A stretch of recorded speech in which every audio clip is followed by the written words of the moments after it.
Hello everyone. मान के चलते एक कंडीशन है जहाँ पे एफ एन ओ कंडीशंस के बारे में मैं बात करूँगा। What if is a big question mark. मान लेते हैं अगर हेज फंड्स ने निकट call option on crude oil या नेचुरल गैस फ्यूचर्स बेचा हो तो क्या होगा। अगर हेज फंड्स ने ऐसा कुछ किया होगा तो उनके क्लाइंट्स का दिवालिया घोषित होना ये अटल सत्य रहेगा। हो सकता है उनके अकाउंट्स भी क्लोज आउट हो जाए, वाइप्ड आउट हो जाए, या उनके अकाउंट्स इतने नेगेटिव हो जाए कि उनको घरदार बेचना पड़े। हेज फंड्स के साथ ये कई बार हो चुका है और शायद इस बार भी होने के चांसेस ज़्यादा है। सो एफ एन ओ ऑप्शंस जो करते हैं उनके बारे में एक खबर मैं देना चाहूँगा। Ask your hedge fund managers और योर फंड मैनेजर्स या आप जो एफ एन ओज करते हैं उसके बारे में एक रियलिटी टेस्ट करके देखिए। मान लेते हैं हेज फंड मैनेजर्स ने naked call options on natural gas जो पहले बोल सकता था या क्रूड पे फ्यूचर्स बेच दिए। Loss will be unlimited. Client accounts wiped out हो सकते हैं, जैसे मैंने कहा सम अकाउंट्स नेगेटिव भी जा सकते हैं। अब नेकेड कॉल्स होते क्या है? नेकेड कॉल्स शायद सभी को पता है, फिर भी मैं एक बार बोल देता हूँ। यहाँ पे sell of call options happens without owning the basic underlying assets. यानी आपके पास वो एसेट्स थे नहीं पर आपने एक सेल ऑप्शंस घोषित कर दिया, तो यहाँ पे प्रॉफिट कितना होता है? मैक्सिमम प्रॉफिट होता है, इसका प्रीमियम आपको मिलता है। और लॉस कितना होता है? अनलिमिटेड लॉस होता है।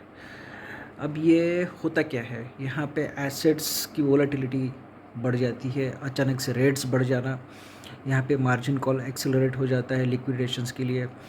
एक्चुअल में यहाँ पे गेम होता है gamma plus leverage plus future margins का।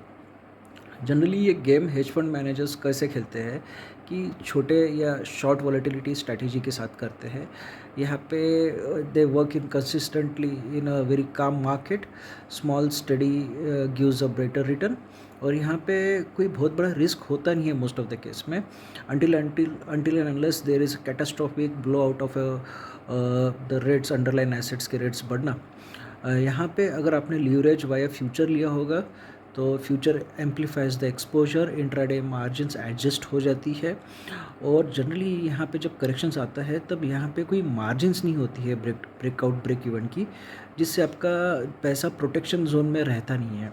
यानी यहाँ पे lower circuit upper circuit equity जैसा होता ही नहीं है। मोस्टली रिस्क कॉन्सेंट्रेशन सबसे ज़्यादा होता है, heavy exposure to the underline assets होती है, concentrated only to the particular asset होता है।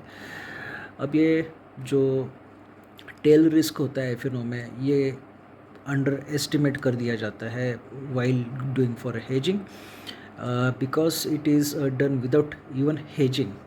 तो मोस्ट ऑफ द केस में ये डिज़ास्टरस होने के चांसेस ज़्यादा रहते हैं। मैं ये क्यों बोल रहा हूँ? क्योंकि ये एक तरीका है जहाँ पे आपने एक basic you sold an insurance without having adequate capitals, और बाढ़ आने के पूरे चांसेस दिख रहे थे, फिर भी आप इंश्योरेंस ही बेच रहे थे, तो आपकी इंश्योरेंस कंपनी का दिवालिया घोषित होना निश्चित है। तो मोस्ट ऑफ द केस में hedge fund managers most of the time they do such cases with petrol या क्रूड या नेचुरल गैस। ये हिस्टोरिकली डाटास के एनालिसिस करते करते करते हैं यहाँ पे क्लाइंट्स जो होते हैं they are under legal bindings, और ये on the basis of client ये अपना डिसीजन लेते हैं। अब ये चीज़ मैं क्यों बोल रहा हूँ? Because all of a sudden there is severe steep rise in a crude oil rate, जो ऑल टाइम लो या 5 years लो या 6 years लो या 15 years लो के पास चल रहा था, now suddenly showing up its strength and the dollar index is also going up. This is not a good news for FNO, especially for the call option sellers and more especially for the naked call option sellers. So hedge fund managers and the clients and their FNO strategies should reevaluate their risk assessment, और hedging कैसे कर रहे हैं ये उन्होंने देखना चाहिए ऐसे कंडीशन में, because storm is going to come and something is going to get collapsed.